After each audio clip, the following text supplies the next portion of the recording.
friends, this is Vidut Vishwas and welcome to my channel Hidden Gem of Stock Market by Vidut Vishwas.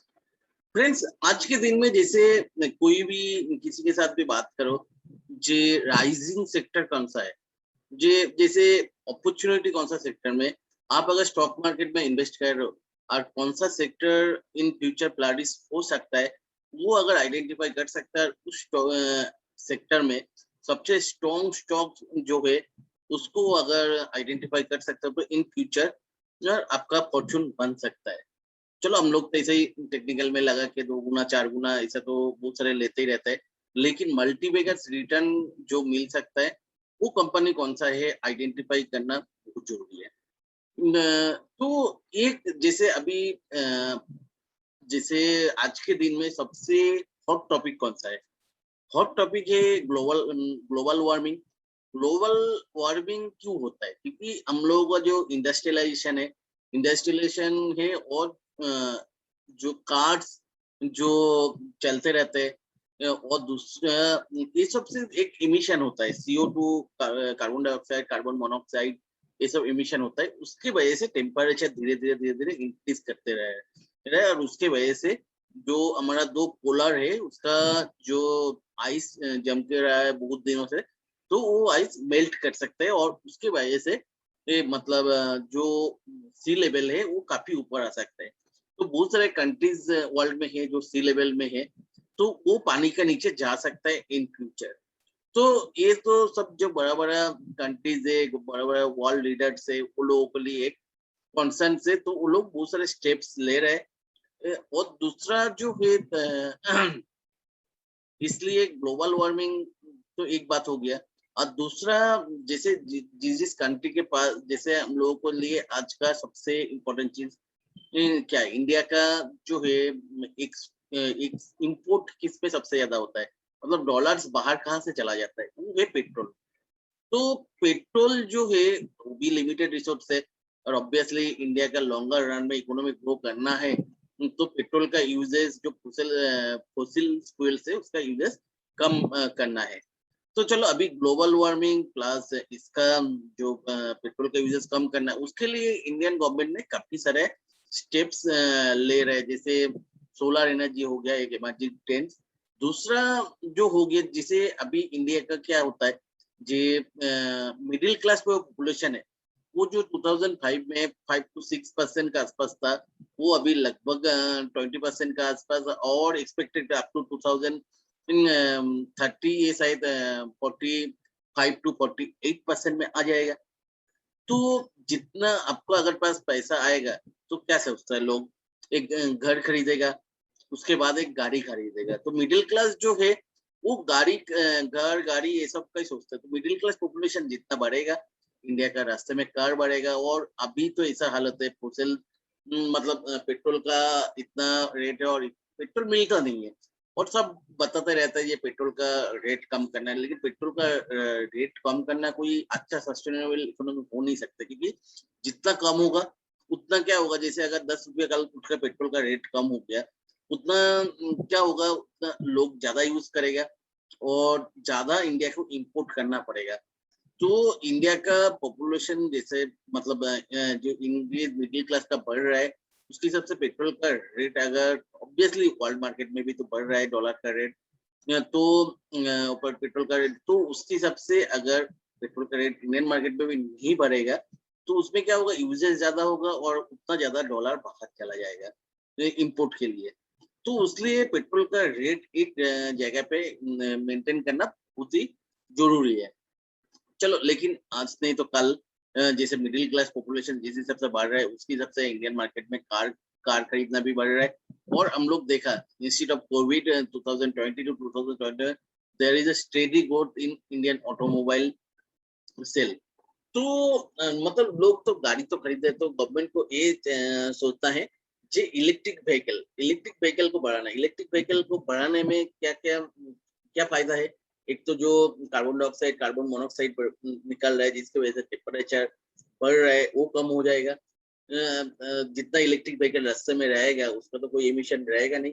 दूसरा ये क्या है, electric से चलेगा तो पेट्रोल का भी उस जगह पे सेविंग, पेट्रोल नहीं लगेगा तो उतना पेट्रोल तो इंपोर्ट नहीं करना पड़ेगा। तो अभी उसलिए इंडियन गवर्नमेंट का बहुत ज्यादा पुश है, जे मतलब इलेक्ट्रिक व्हीकल कैसे भी लेकर आए मार्केट पे। तो लेकिन वो पुश कितना है, सब सोच रहे हैं जे कल उठ के सब इलेक्ट्रिकल व्हीकल में कन्वर्ट हो जाएगा, ऐसा नहीं। सबसे बड़ा जो चैलेंजेस है इलेक्ट्रिकल व्हीकल में, वो है इलेक्ट्रिक चार्जिंग इंफ्रास्ट्रक्चर। इसलिए गवर्नमेंट बहुत सारे पुश दे रहे हैं चार्जिंग इंफ्रास्ट्रक्चर बढ़ाने के लिए।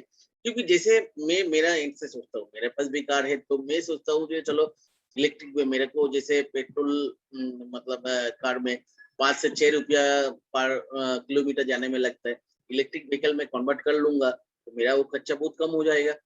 मतलब 1 रुपये का अंदर आ जाएगा, ऐसा ही बताता है मेरे को एग्जैक्टली कैलकुलेशन में। तो ऑब्वियसली मेरे पास भी अपॉर्चुनिटी होगा, लेकिन मैं खरीदने जाता हूँ तो क्या सोचता हूँ आज मतलब मेरे लिए ये प्रॉब्लम है, जैसे चार्जिंग कहाँ पे दूंगा, या तो चार्जिंग कहाँ पे मेरे को देना है, वो सबसे बड़ा कंटेंट है चार्जिंग का। और मेरे को आसपास में कहाँ पर भी दिखता नहीं कोई चार्जिंग स्टेशन है। तो इंडियन गवर्नमेंट ये चार्जिंग स्टेशन बनाने के लिए बहुत ज्यादा पुश अभी कर रहा है। लेकिन इंडिया में चार्जिंग स्टेशन बनाने के लिए एक ही कंपनी है जो इंफ्रास्ट्रक्चर बना रहा है, वो है टाटा पावर। टाटा पावर लेके ऑलरेडी मैं डिस्कस कर चुका हूँ, लेकिन ये मैंने कंप्लीट ईवी का मतलब वो कर रहा हूँ। टाटा पावर सिर्फ ईवी में नहीं है, बहुत ज्यादा पॉजिटिव ग्रोथ है उसमें। मैं पूरा वो वीडियो बनाया, मैं लिंक दे दूंगा डिस्क्रिप्शन बॉक्स में, आप लोग थोड़ा उसको देख लेना है। ये टाटा पावर का क्या क्या पॉजिटिव डेवलपमेंट है। मैं इसमें उतना ज्यादा सिर्फ ईवी का चार्जिंग स्टेशन जो है वो रिसेंटली आप अगर न्यूज देखते रहते हो मार्केट रिलेटेड तो देखोगे टाटा पावर बहुत सारे मतलब बीपीसीएल के साथ, एचपीसीएल के साथ, सबके साथ कॉन्टेक्ट में आ रहा है। उसका जो एग्जिस्टिंग जो पेट्रोल पंप है उसमें चार्जिंग स्टेशन बनाने के लिए इंफ्रास्ट्रक्चर, और बहुत सारे घर में भी चार्जिंग स्टेशन। जैसे आपका गाड़ी तो क्या चार्जिंग जो करोगे वो थोड़ा टाइम कंज्यूमिंग होता है, तो गाड़ी नीचे पार्क किया हुआ घर का नीचे, तो उसकी उस जगह पे चार्जिंग अगर इंफ्रास्ट्रक्चर जो होम चार्जिंग इंफ्रास्ट्रक्चर वो भी इंस्टॉल कर रहा है। तो ये दो है। मेरे को लगता है इंडियन जो मार्केट में भयंकर पुश आने वाला ईवी में, जब भी ये लोगों को दिखेगा इंफ्रास्ट्रक्चर, तो इंडियन गवर्नमेंट में करेंटली प्लान है जो मतलब कुछ 24 स्टेट में ऐसा, मतलब 2023 तक, मतलब जैसे हर 4 किलोमीटर का रेडियस में एक चार्जिंग स्टेशन तो आपको मिलेगा।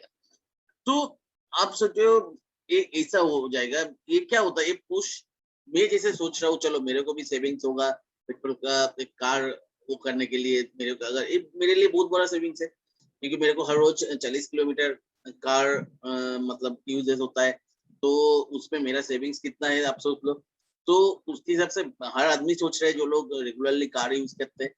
तो कार इसलिए इलेक्ट्रिक व्हीकल का एक बहुत ही बड़ा पूछा अगर इंफ्रास्ट्रक्चर डेवलपमेंट होगा तो सबसे बड़ा बेनिफिट मिलेगा जो लोग इलेक्ट्रिक कार का चार्जिंग स्टेशन का इंफ्रास्ट्रक्चर डेवलपमेंट कर रहा है। मैं उसका मतलब धीरे धीरे स्टेप बाय स्टेप किसको किसको बेनिफिट मिल सकता है, और उसके लिए मतलब कौन सा स्टॉक में हम लोगों को फोकस करना चाहिए। आप लोग याद रखिए एक है टाटा पावर। मैं पूरा डिटेल में इसका एनालिसिस किया था जस्ट कुछ दिन पहले, और चार्ट भी अच्छा लग रहा है। मैं कहीं भी ऐसा कोई स्टॉक में ऐसा नहीं घुस जाता हूँ जो स्टॉक डाउन ट्रेंड में है या तो कुछ है, कुछ भी है, मतलब शायद हम लोगों को न्यूज मालूम नहीं है जो इन फ्यूचर आ सकता है जिसकी वजह से अभी डाउन ट्रेंड दिखा रहा है। तो मैं तो अप ट्रेंड का स्टॉक में ही, जो अप ट्रेंड और लॉन्गर टाइम फ्रेम में बहुत स्ट्रॉन्ग एक अप ट्रेंड दिखा रहा है, वैसा स्टॉक में मैं हमेशा वेट करता हूँ। चलो अभी देख लेते हैं दूसरा जो है सबसे इलेक्ट्रिक व्हीकल का क्या क्या है और गवर्नमेंट क्या सोच रहा है। गवर्नमेंट ये सोच रहे, देखो इलेक्ट्रिक व्हीकल आपको गवर्नमेंट का जो एक काल उठ के रातों रात बोलेगा सारे जितना कार है चेंज कर दो, ऐसा पॉसिबल नहीं है। क्योंकि उसने गवर्नमेंट का टारगेट है 2030 तक। देखो ऑटोमोबाइल मार्केट बढ़ रहा है, एक 3-4% का सीएजी के हिसाब से बढ़ रहा है कंटिन्यूअस, और उसके हिसाब से 2030 तक जो अभी का कार है ऑब्वियसली रास्ते में डबल कार हो जाएगा, car number of cars double होगा और उसका जो टोटल जो कार्ड्स इंडिया में रहेगा, सिर्फ कार्ड्स नहीं है, ओनली कार नहीं है, कार बाइक 2 व्हीलर 3 व्हीलर सब मिला के जितना कार्ड्स रहेगा उसका 30-40% एटलीस्ट इलेक्ट्रिकल व्हीकल होगा। और सिर्फ मतलब प्राइवेट कार नहीं, passenger car, each and everything. क्योंकि एक गवर्नमेंट के लिए बहुत बड़ा एक सेविंग्स है इन टर्म्स ऑफ मतलब इंपोर्ट का, और इन टर्म्स ऑफ वैसे इलेक्ट्रिक व्हीकल लेस कॉस्टली। लेकिन इसके लिए सबसे बड़ा चैलेंजेस क्या होता है, देखो जैसे कार, अभी का जो नॉर्मल पेट्रोल कार और जो इलेक्ट्रिकल व्हीकल्स, उसमें तो बहुत सारे पार्ट्स जो है कॉमन तो रहेगा। ऐसा तो कुछ नहीं है सारे पार्ट्स मतलब इलेक्ट्रिकल व्हीकल्स मतलब चेंज हो जाएगा, ऐसा नहीं। तो कौन सा चीज मेजर जो है इसमें फैक्टर कर सकता है, क्योंकि कार में क्या होता है बहुत सारी चीज ओरिजिनल ओईएम्स आप लोग सुना होगा, उसका क्या होता है ओरिजिनल इक्विपमेंट मैन्युफैक्चरर ऐसा होता है। तो ओ ई ये क्या होता है ओरिजिनल इक्विपमेंट, क्या होता है जैसे कोई भी कार, जैसे कोई एक मॉडल बना है उसके लिए कोई बहुत सारी चीज जो रखता है वो एक्सक्लूसिव होता है। वो क्या करता है जो ऑटोमोबाइल्स मेकर्स होता है उसके साथ वो लोग कॉन्ट्रैक्ट बेसिस पे आर&डी करते हैं। उसके बाद वो प्रोडक्ट जब अप्रूव होता है वो प्रोडक्ट्स एक्सक्लूसिवली फॉर उस मॉडल के लिए यूज होता है। इसको कहते हैं ओईएम। और वो कंपनी हो जाता है ओईएम, वो मतलब जो मैन्युफैक्चर करेगा ऑटो, तो इसको कहते हैं ओरिजिनल इक्विपमेंट मैन्युफैक्चर। तो इसमें जैसे इलेक्ट्रिक कार क्यों, पहले बात तो एक है रेट नॉर्मल मॉडल जो है उससे ज्यादा है, और दूसरा क्यों ज्यादा होता है चलो वो थोड़ा मैं देख लेता हूँ, थोड़ा सा मैंने रिसर्च तो किया है, तो उसके ऊपर थोड़ा देख लेते हैं। इंडिया में अभी कौन सा मॉडल सबसे बड़ा बात है अवेलेबल है। मैंने थोड़ा सा कार्ड देखो मैं देख रहा था, जैसे ये ऑडी का एक मॉडल है 2 करोड़ का है ऑडी, तो और एक मॉडल है 1.8 करोड़ का जो सबसे कम में मिल रहा है टाटा टिगर ईवी। ये भी कितना है 12 लाख से 13.14 लाख। लेकिन ये ऑन रोड प्राइस जो है और भी 1-1.5 लाख रुपए ज्यादा हो जाता है, तो इसको आपको 14 लाख के आसपास आएगा। लेकिन टाटा टिगर नॉर्मल आप लेने जाओगे जो पेट्रोल वाला मॉडल से, वो 7 लाख के आसपास में आ जाता है। तो दूसरा है टाटा नेक्सन, वो भी आपको ऑन रोड प्राइस जो इधर दिखा रहा है आपको 17 लाख तक ऑन रोड प्राइस ऑब्वियसली बढ़ जाएगा, तो 18 लाख के आसपास हो जाएगा। तो इतना बड़ा इसमें तो दिख नहीं रहा है जो करोड़ में है, जागुआर भी करोड़ में है। तो एक्चुअली हमारा जो मिडिल क्लास लोगों को लिए 2-3 मॉडल ही अभी अवेलेबल है। हाँ ये कार तो कोई खरीदेगा नहीं उतना। तो बाकी जैसे एमजी का जो ये भी है, एमजी जेडएस ये भी एक मिडिल क्लास का हो सकता है, अपर मिडिल क्लास का।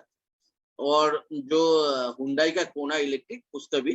तो अभी जो दिख रहा है देखो नॉर्मल जो हमारा रेंज के नॉर्मल मिडिल क्लास का रेंज में है, 2 ही मॉडल है, एक टाटा का नेक्सन ईवी और दूसरा है टाटा टिगर ईवी जो है। लेकिन ये अगर नॉर्मल जो इसका मॉडल्स है जो 7 लाख में है, इसके साथ हमने ये 7 लाख का रेंज में आता है, तो वो 14 लाख में मिल रहा है।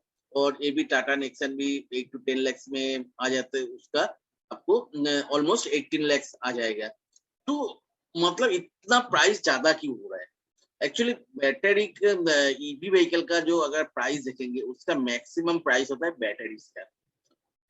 बैटरीज का आपको अगर देखोगे बैटरीज का प्राइस क्यों ज्यादा होता है,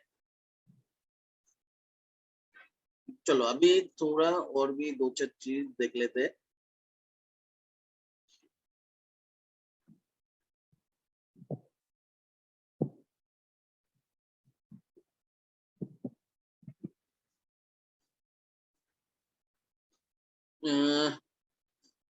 इस जगह पे बैटरीज का चलो मैंने आपको थोड़ा सा नोट फॉर्म में समझाता हूँ। तो पहले बात है अभी इंडिया में जो बैटरी मिलता है, आपको पता है कौन सा बैटरीज आपको इंडिया में जो ऑटोमोबाइल से, और उसमें बैटरीज क्यों यूज होता है?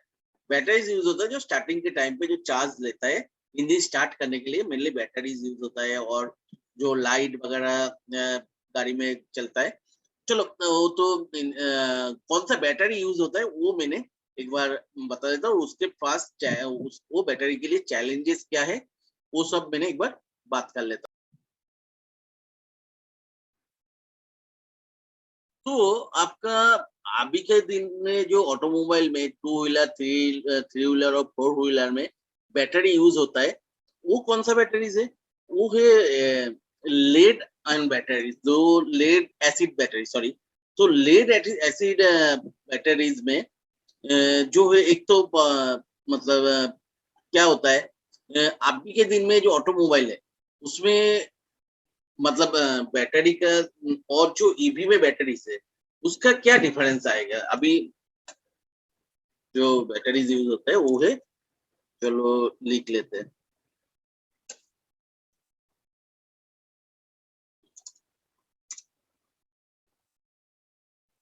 लेड एसिड बैटरी तो इसमें, और पहले तो बात है ये बैटरी मतलब अभी के दिन में जो कार्ड्स है उसके बैटरी से चार्जिंग के टाइम पे लगता है, मतलब स्टार्ट होने के लिए तो इसमें जिसे एक बैटरी लगाया उसमें एक आपका जो ये बैटरी के साइज है, चलो बैटरी के साइज के हिसाब से जो इलेक्ट्रिसिटी प्रोड्यूस करते हैं वो बहुत कम होता है।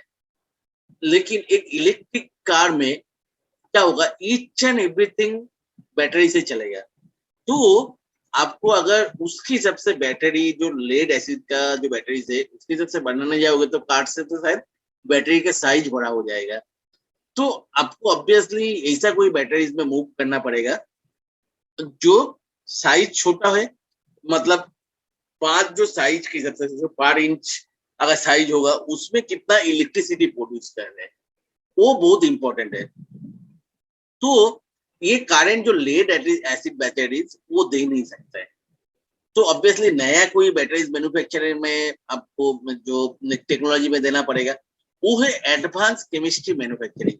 अभी आप लोग सुना होगा रिसेंटली गवर्नमेंट ऑफ इंडिया का पीएलआई स्कीम आया, product PLI, production lead incentive ऐसा कुछ कहते हैं उसका पूरा नाम, मतलब मेरे को याद नहीं। पीएलआई स्कीम आज के दिन में बहुत पॉपुलर है, टेक्सटाइल में आया, बैटरी मतलब ईवी में, ईवी के लिए आया। एक्चुअली गवर्नमेंट जब जो सेक्टर्स को पीएलआई स्कीम किस किस में आ रहा है उससे भी पता चलता है आपको गवर्नमेंट का फोकस कौन सा सेक्टर में है और कौन सा सेक्टर नेक्स्ट कुछ दिनों में ग्रो कर सकता है। क्योंकि गवर्नमेंट का फोकस है उसलिए गवर्नमेंट पीएलआई स्कीम लेकर आता है। अभी जो पीएलआई स्कीम जो बैटरी मैन्युफैक्चरिंग के लिए मतलब एडवांस केमिस्ट्री जो बैटरी है, एडवांस केमिस्ट्री का बैटरी मतलब वो बैटरी के लिए 18,000 करोड़ का एक पीएलआई स्कीम अनाउंस किया।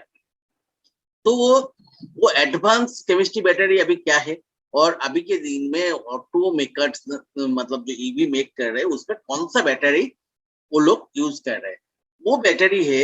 एक तो है आपका मतलब लिथियम आयन बैटरीज, उसका क्या होता है साइज बहुत छोटा होता है और करेंटली इंडिया में बहुत ही कम कंपनीज है जो लिथियम आयन बैटरीज यूज करता है, मतलब बनाता है, सबसे बड़ा तो पूरा का पूरा इंपोर्ट होता है।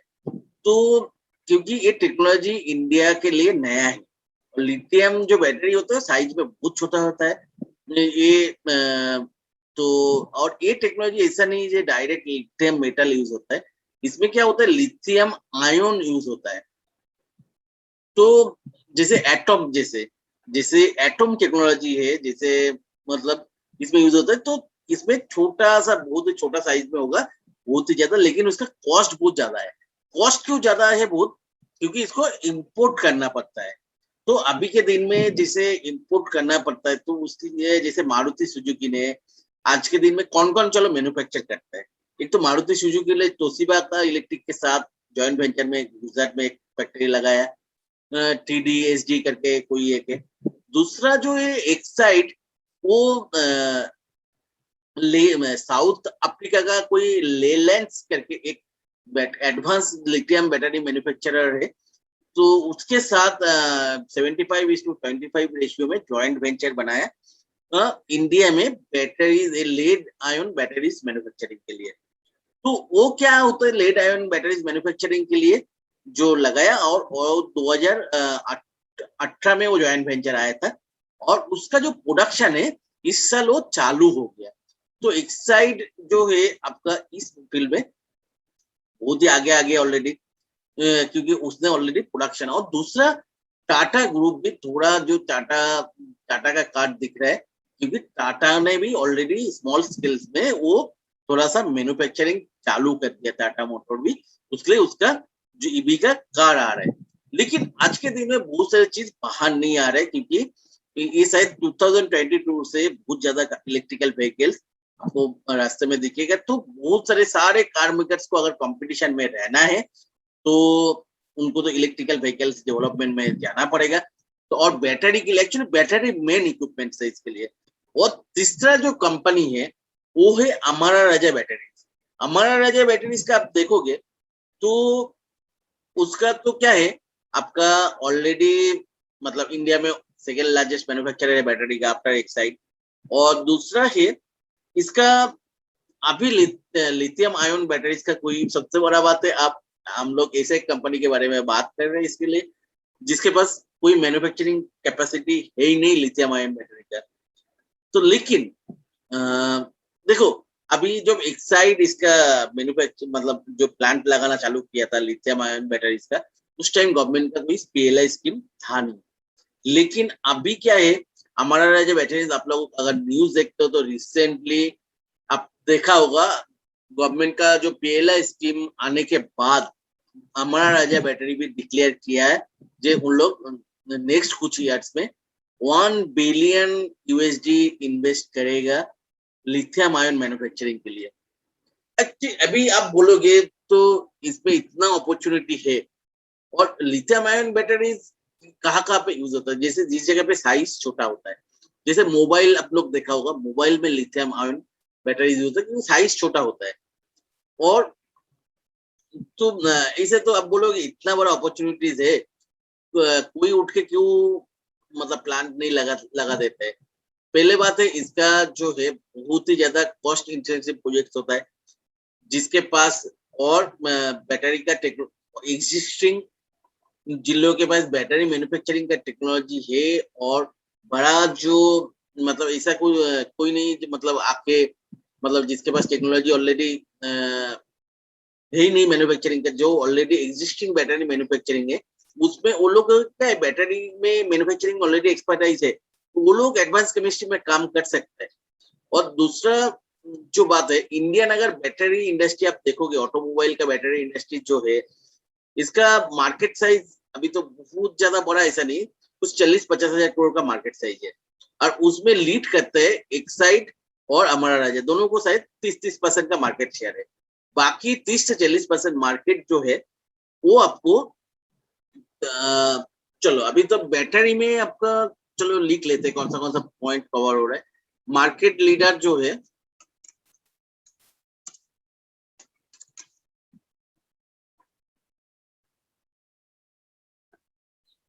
एक साइड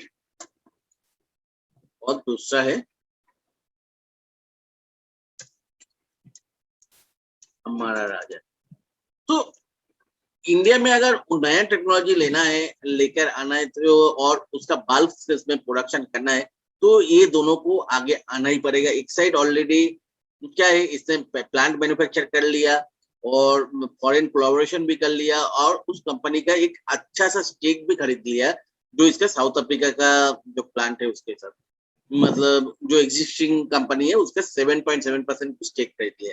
तो एक साइड तो थोड़ा सा आगे है, लेकिन ठीक है इन्होंने जब प्लांट लगाया जब पीएलआई स्कीम कुछ था नहीं, लेकिन गवर्नमेंट का पीएलआई का स्कीम आने के बाद अमरा राजा बैटरीज में भी इतना अपना प्लान ले आने के लिए ऑलरेडी डिक्लेयर कर लिया और 1 बिलियन इन्वेस्ट करेगा। लेकिन इसमें बाकी कोई क्यों नहीं कर सकता। पहले तो बात है बैटरी सेल करने के लिए एक चैनल चाहिए जो इन लोगों के पास है, इंफ्रास्ट्रक्चर इन लोगों के पास है।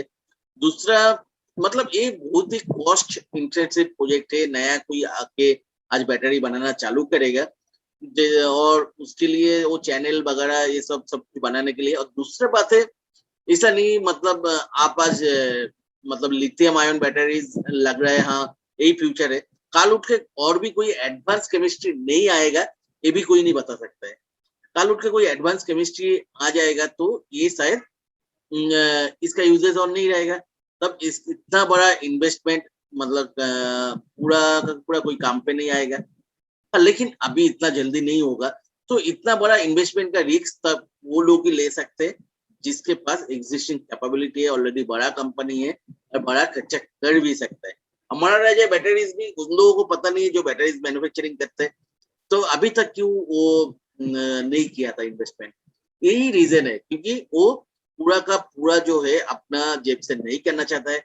गवर्नमेंट का कोई पीएलआई स्कीम के लिए वेट कर रहा था, और अभी जो गवर्नमेंट का 18,000 करोड़ का पीएलआई स्कीम है, उसका बहुत ज्यादा बेनिफिट जो है अमरा राजा का नया जो प्लान इसके लिए सेटअप करना है, उसके पीछे इसको लगेगा। चलो, अभी जो है तीन कंपनी है मेरा टोटल। और दूसरा जो क्या होता है, जो चलो ये दोनों कंपनी के बारे में तो बोल दिया, तो मेरा तीन कंपनी आ गया अभी। लेकिन ये फाइनल नहीं है, ये तीनों में से भी कौन से में करेंगे नहीं करेंगे वो बाद का बात है। तो मैंने चार्ट देखूंगा थोड़ा बहुत। चलो, बैटरी में और लिथियम आयन बैटरीज का जो चैलेंजेस है वो भी मैंने बता दिया, क्यों कोई भी उठ के बना नहीं सकते, ये दोनों को लीड क्यों करना पड़ेगा, गवर्नमेंट का पीएलआई स्कीम का क्या बेनिफिट मिलेगा, कौन सा कंपनी को ज्यादा मिलेगा, वो भी मेरे को मिला। तो हम लोग देख लिया। चलो, तीसरा जो है इसका जो है सबसे और क्या क्या थोड़ा सा सोच लेते हैं, क्योंकि सोच सोच के बोलना पड़ रहा है। तो हाँ, जो मेन चीज है ओईएम, ऑलरेडी ओईएम क्या है मैंने बता चुका हूँ। तो ओईएम में क्या होता है, जैसे अभी के दिन में जैसे मैं हम लोग देखा, हमारा मिडिल क्लास के लिए ओनली दो मॉडल ही मार्केट में, 2 से 3 मॉडल अवेलेबल है। तो इतना फ्रेगमेंट मतलब कंसोलिडेटेड मार्केट तो नहीं हो सकता है। सारे कंपनी ट्राई करेगा, ऑलरेडी मारुति ट्राई कर रहा है, टाटा और भी सारे के सारे कंपनी मतलब ट्राई तो कर रहा है। तो ऑब्वियसली ट्राई कर रहा है जब इसने ओरिजिनल इक्विपमेंट मैन्युफैक्चरिंग का प्रोजेक्ट ऑलरेडी चालू हो गया होगा। और ओरिजिनल इक्विपमेंट मैन्युफैक्चरिंग का जो प्रोजेक्ट आएगा, ऑब्वियसली वो ये दोनों कंपनी के साथ ही ज्यादा से ज्यादा, सॉरी, एक्साइड और अमरा राजा बैटरी के साथ, क्योंकि बैटरी मेन ओईएम है उसका, और ये दोनों कंपनी को ऑब्वियसली उसका बेनिफिट मिलना चाहिए।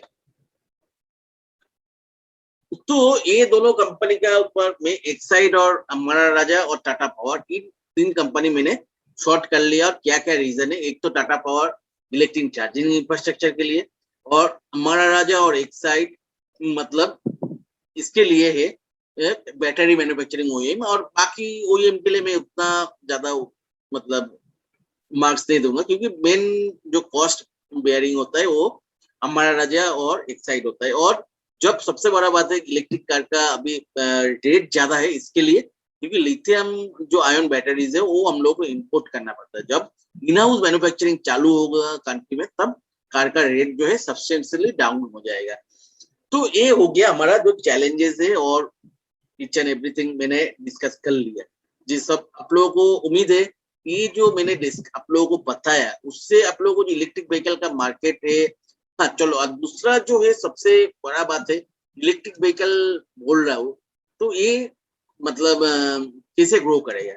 एक सर्वे से है, मेरे को इंटरनेट से मिला, इलेक्ट्रिक व्हीकल जो ग्रो करेगा इंडिया में अभी अप टू 2020 से 2026 तक, जो ग्रो करेगा कुछ 36% सीएजीआर में ग्रो करेगा।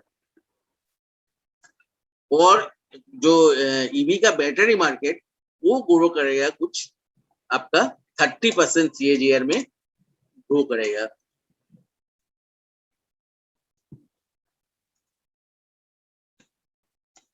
जो मतलब आप समझ सकते हो कितना रेट से ग्रो करेगा। मतलब 36% सीएजीआर कार का मार्केट में है, सब कुछ मिला के, 2 wheeler, 3 wheeler, passenger vehicle, personal जो कार होता है वो मिलकर, और बैटरी का मार्केट 30% सीएजीआर में ग्रो हो सकते हैं ईवी। तो ये बहुत ही बड़ा अपॉर्चुनिटी है। तो ये अपॉर्चुनिटी को हम लोग को ग्रैब करना चाहिए।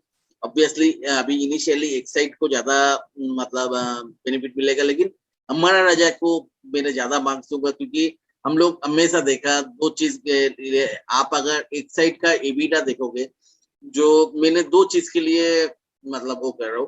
पहले तो बात है, खराब टाइम में कौन सा कंपनी अच्छा परफॉर्म करते हैं, दो कंपनीज में मैं, क्योंकि खराब टाइम कैसे है, जैसे आप सबसे बड़ा बात देखोगे, खराब टाइम जो कोविड के टाइम, चलो कोविड के टाइम में आप अगर एक साइड और इसका दोनों का देखोगे,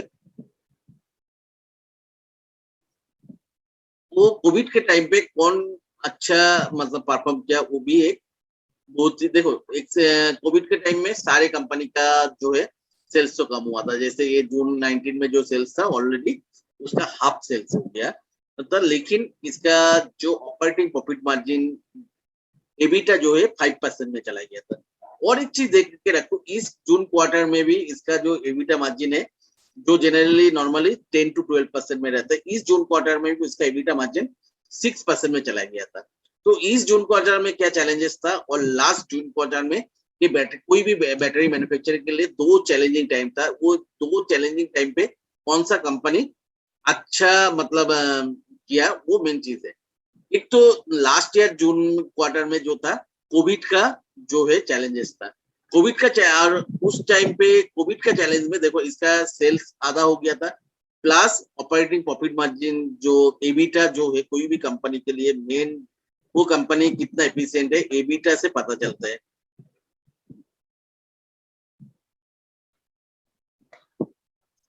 एबिटा और ऑपरेटिंग प्रॉफिट मार्जिन अगर इसमें देखेंगे हमारा राजा बैटरीज में, मेरे को ये चीज बहुत ही अच्छा लगा। कुछ भी हो जाए देखो, वो जनरली एक कंपनी कितना है पर ईयरली देखना पड़ेगा आपको। ईयरली में जनरली 15 से 16% एबिटा मार्जिन। देखो एबिटा मार्जिन जैसे एक साइड 10 to 12% में मतलब प्ले करते ये 15 से 16% में करते, क्योंकि इसके पास एक इसका एडवांस टेक्नोलॉजी इसके पास है।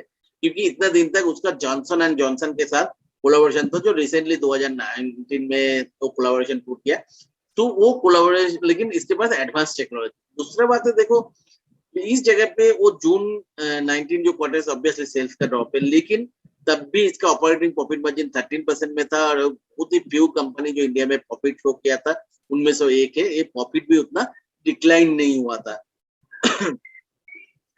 क्योंकि जो प्रॉफिट डिक्लाइन नहीं हुआ था तो बहुत अंडर कैपेसिटी में चला था, सब कुछ है जो भी है। लेकिन एक कंपनी का अभी थोड़ा बहुत दो चार चैलेंजेस है। एक तो पॉलिटिकल चैलेंजेस जो है, जो इसका मेनली जो फैक्ट्रीज है सब अंदर में है, अंदर में जो अपोजिशन पार्टीज में है इनका जो प्रोमोटर्स अपोजिशन पार्टी का, तो थोड़ा बहुत चैलेंजेस है। तो अभी जो है इसका दो तीन चैलेंजेस ये तो है। एक तो जॉनसन एंड जॉनसन के साथ इसका कोलैबोरेशन टूट गया, पहले बात है क्योंकि उसके पास सबसे एडवांस टेक्नोलॉजी रहता है इलेक्ट्रिकल कंट्रोल्स का। और दूसरे बात है जो इसका जॉनसन एंड जॉनसन का जो सब्सिडी है क्लैरिस, वो 24% इसके पास होल्ड करता था, जो रिसेंटली आप अगर देखोगे हमारा बैटरीज में डाउनफॉल था, तो 24% होल्ड करता था। वो ओपन मार्केट में 10% मतलब ओपन मार्केट में नहीं, वो मॉर्गन स्टैनली ने खरीदा, तो क्लैरिस ने 10% स्टेक बेच दिया तो इसी क्वार्टर में। तो उसने अभी भी, लेकिन अभी भी 14% स्टेक तो होल्ड कर रहा है, जो अच्छा बात है। जिसके पास एडवांस टेक्नोलॉजी वो 14% स्टेक होल्ड कर रहे हैं। और दूसरी बात तो जो गवर्नमेंट इसका जो तेलंगाना गवर्नमेंट के साथ प्रॉब्लम चल रहा है उसके बाद, और 3 प्लांट इसका तेलंगाना में है, तो 3 प्लांट का कुछ पॉल्यूशन कंट्रोल बोर्ड का नोटिस मिला है और उसके लिए भी ये भी एक रीजन डाउनफॉल का रीजन है उसका, और जिसका काल कुछ उसका सुनाई है।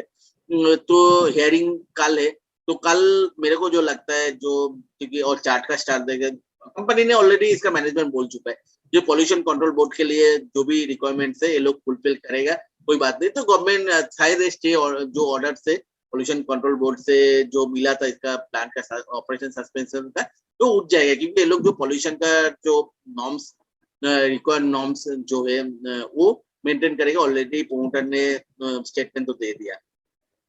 चलो अभी इसका जो मतलब, और दूसरी बात है ऑलरेडी हम लोग अगर रिसेंट हाई देखेंगे 1000 के आसपास है, उससे 1700 में मिल रहा है, तो ऑलरेडी 30% फॉल है। जो भी खराब था वो फैक्टराइज हो गया। और दूसरे बात है एक साइड का मैंने बोल दिया ऑलरेडी नया प्लांट चालू किया जो बहुत ही ज्यादा है। और दूसरा जो एक तो है, पहले बात हो गया एबिटा वो चैलेंजिंग टाइम पे बहुत अच्छा रखा था। दूसरा चैलेंजिंग टाइम अभी भी जो है 2021 में भी जो बैटरी मैन्युफैक्चरर है उसके लिए चैलेंजेस टाइम चल रहे, क्योंकि जो लेड का प्राइस है, लेड एसिड बैटरीज मैन्युफैक्चरर है मेनली, तो लेड का प्राइस जो है वो रिसेंटली बहुत ज्यादा बढ़ गया, जो लास्ट एक साल में उस पर 25% है। उसलिए आप अगर देखोगे तो अगर हम लोग देखेंगे उसलिए तो इस जगह पे आप अगर देखोगे, चलो ठीक से मैं उस जगह पे जैसे इसका क्या है,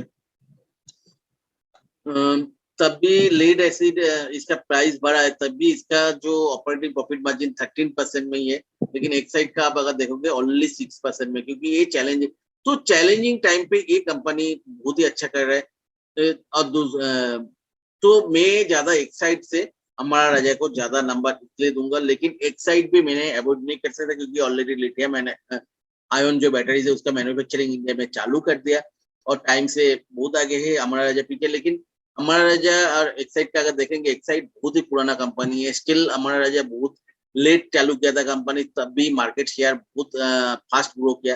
तो ये कंपनी का ऑलवेज इसमें पोटेंशियल है, और रिसेंटली हमारा राजा बैटरीज ने जो कैपेसिटी है उसका बहुत ही ज्यादा बढ़ा दिया है, तो उसके हिसाब से भी एक फायदा मिलेगा। लेड एसिड का बैटरीज का जो कैपेसिटी है वो बहुत ही बढ़ा दिया।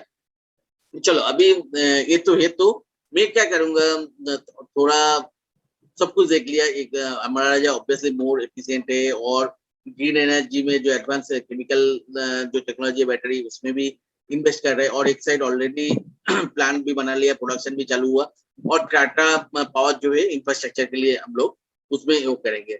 चलो अभी देख लेते हैं तीनों का फटाफट। तो मेरा 3 कंपनी हो गया, मतलब मैं छोटा छोटा के साथ क्यों नहीं जाऊंगा, क्योंकि जो मेन ओईएम है बैटरी से, और मेन इंफ्रास्ट्रक्चर है चार्जिंग स्टेशन है। टाटा मोटर्स ऑलरेडी में टाटा सॉरी पावर जो है ऑलरेडी मैंने डिस्कस कर चुका है बहुत बार, तो मैं नया और कोई उतना डिस्कस नहीं करूंगा। चलो चार्ट का क्या सिचुएशन है फटाफट देख लेते हैं। टाटा पावर मैं हमेशा लॉन्ग टर्म चार्ट देखता हूँ, और लॉन्ग टर्म चार्ट के हिसाब से क्या दिख रहा है, लॉन्ग टर्म चार्ट के हिसाब से देखो टाटा पावर हम लोग बहुत ही नीचे का लेवल से 95 का लेवल से इसको कंटिन्यूअसली होल्ड कर रहा है, और मैं बहुत बार दिया हुआ भी मेरे टेलीग्राम ग्रुप पे, और मैं वीडियो भी बना चुका हूँ। और देखो टाटा पावर इस जगह पे एक कंटिन्यूस मतलब 20 रुपए का 30 रुपए का लेवल से ऊपर आ रहा है, और ऊपर आ रहा है। ये जो 5 साल का डाउन ट्रेंड था उसको ब्रेक किया, डाउन ट्रेंड लाइन को, उसके बाद जो लास्ट आई है उसको भी क्रॉस किया। ये इंडिकेट करते हैं ये इसका अप ट्रेंड, नया अप ट्रेंड चालू हुआ। तो नया अप ट्रेंड अगर जो चालू हुआ उसके लिए सबसे बड़ा चैलेंजेस क्या होता है, जो ओल्ड हाई है, जो पुराना टाइम से जो हाई पड़ा है वो बहुत ही ज्यादा चैलेंजेस होता है उसको क्रॉस करने के लिए। तो इस जगह पे हम लोग अगर देखेंगे टाटा पावर जिस जगह पे है, इस जगह पे बहुत ही बड़ा एक सप्लाई जोन इसका पड़ा है, और देखो इनफैक्ट एक करेक्शन भी हो रहा है। तो मेरे को नहीं लगता इस जगह से ये वापस नीचे आ सकते हैं, क्योंकि इसने देखो एक 2-3 महीने का एक मूव कर रहा है थोड़ा सा, और बेस बना के फिर से ऊपर जा रहा है, फिर से बेस बना रहे, मूव करके ऊपर जा रहा है, फिर से और एक 2-3 महीने का ऑलरेडी ये बेस बना लिया। और अगर हम लोग डेली चार्ट पे देखेंगे, डेली चार्ट पे भी एक मेरे को बहुत अच्छा ब्रेकआउट जैसे दिख तो रहा, तो देख लेते हैं।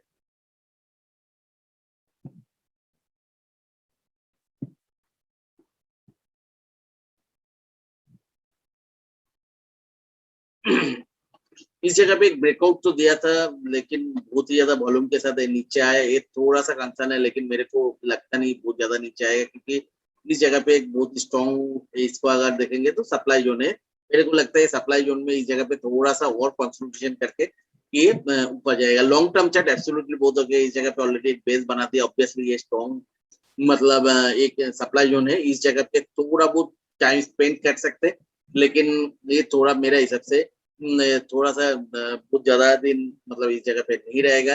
ये थोड़ा सा कंसोलिडेशन के बाद फिर से ऊपर जाएगा, नीचे के डाउन साइड पोटेंशियल। चलो इस जगह से मैंने कहाँ पे इससे मतलब एग्जिट भी कर सकता हूँ, मैं अगर इसमें इन्वेस्ट करूंगा तो 100, एक्चुअली मैं इसको बहुत नीचे का लेवल से होल्ड कर रहा हूँ, और मेरे लिए तो, लेकिन तब भी मैं इस जगह पे कुछ खराब कुछ आएगा तो इस जो 86 है इसके नीचे थोड़ा सा ज्यादा है, और तो मतलब मेरे स्टॉप लॉस आ गई, क्योंकि मेरा बाइंग प्राइस भी काफी नीचे से है, तो इस जगह पे मैंने एग्जिट कर जाऊंगा। क्योंकि ये मैंने लॉन्ग टर्म पोर्टफोलियो के लिए है, और मार्केट का किया क्या मतलब पोटेंशियल है, ईच एंड एवरीथिंग मैंने आप लोगों से डिस्कस कर लिया ऑलरेडी। तो चलो दूसरा जो है हमारा राजा बैटरीज।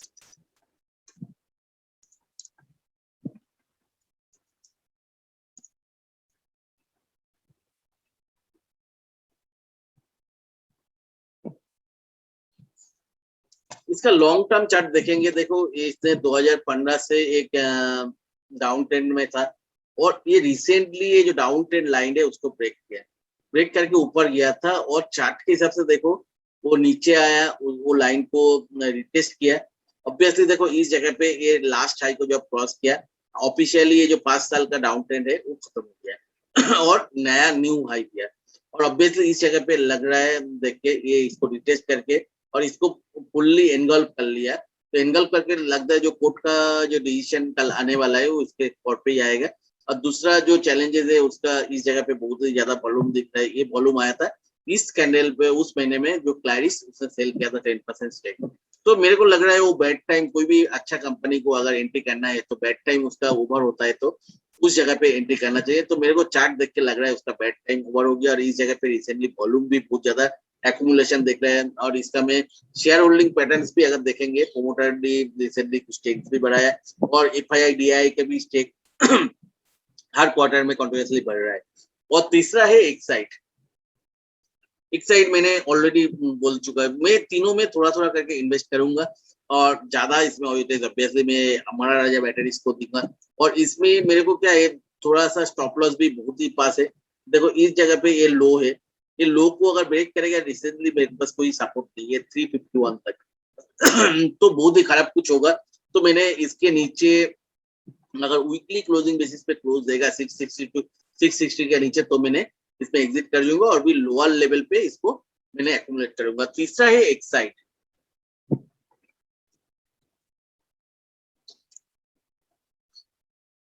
देखो एक्साइट इंडस्ट्री भी रिसेंटली एक कॉर्पोरेट गवर्नेंस का भी इशू था, बहुत सारे इश्यूज था और उसलिए वो बहुत नीचे भी गया था। लेकिन अगर देखेंगे तो ये भी एक लंबा टाइम से डाउन ट्रेंड में जा रहा था लॉन्ग,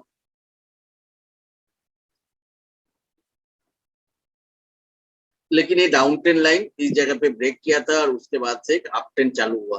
देखो इस जगह पे लास्ट हाई था, जो इसका लास्ट हाई भी इससे ब्रेक कर लिया। तो ब्रेक करने के बाद उसने लास्ट हाई के ऊपर चला गया, एक हाई दिया और इस जगह पे फिर से डाउन होके एक शायद लो भी दिया। चलो इस जगह पे चार्ट जो है जो लॉन्गर टाइम पे लिए एक मतलब अप ट्रेंड चालू हुआ। ऑब्वियसली एक लंबा डाउन ट्रेंड का 2 साल का डाउन ट्रेंड के बाद थोड़ा सा मतलब में जो रिसेंट डाउन ट्रेंड है उसको थोड़ा देख लेते एनालिसिस, मतलब कैसे दिख रहा है वो चार्ट। मैं इस जगह से अगर ड्रॉ करूंगा तो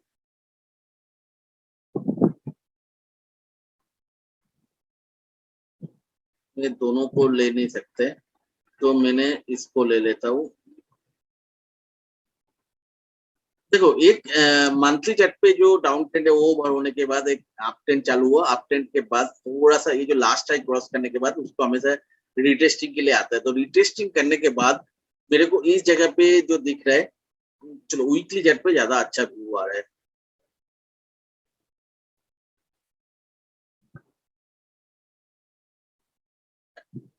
और जो उसका रिटेस्टिंग करने आया था लास्ट हाई को, उसको भी रिटेस्टिंग करके ये down trend line already over हो गया और ये ऊपर जाने का साइन दिखा रहा है और इस जगह पे वॉल्यूम के साथ वो डाउन ट्रेंड लाइन ओवर होगा। चलो इस जगह पे इसका अगर निकलना है तो इस जगह पे 155 के नीचे मैंने स्टॉप लॉस लगाऊंगा इसमें। चलो तो ये हो गया, ये 3 कंपनीज जो है, तो ये 3 कंपनीज मेरे को जो ईवी है उसके लिए मेरा बेट है। क्योंकि ईवी मतलब ऐसा नहीं कोई कार मैन्युफैक्चरर के ऊपर मैंने लगा दिया, उसका पार्ट्स OEM और इंफ्रास्ट्रक्चर जो लोग बनाएगा उसके ऊपर मेरा बेट है। चलो अभी वीडियो बहुत बड़ा हो गया और ज्यादा बड़ा करने का कोई मतलब नहीं है। अब कोई क्वेश्चन है तो मेरे को बताना। और फ्रेंड्स एंड करने के पहले एक चीज आप लोगों को बता दूं, मैं कोई सेबी रजिस्टर्ड एनालिस्ट नहीं हूँ, तो मेरे को कोई रिकमेंडेशन देने का अथॉरिटी मेरे पास है नहीं। तो रिकमेंडेशन देने का अथॉरिटी है नहीं, आप लोग मेरा जो वीडियोस है ये मेरा खुद का स्टडी है और थोड़ा सा उसमें मैं लर्निंग पर्पज के लिए आप लोगों के साथ शेयर कर रहा हूँ। और आप लोगों को अगर अच्छा लग रहा है तो ये लाइक एंड शेयर कीजिए। और मेरे को आप लोग अगर फॉलो करना है तो आप लोग मेरा टेलीग्राम ग्रुप पे ज्वाइन कर सकते हो, नीचे डिस्क्रिप्शन बॉक्स में उसका लिंक दिया हुआ है। चलो फ्रेंड्स अभी के लिए इतना ही, बहुत ज्यादा हो गया, बाय बाय।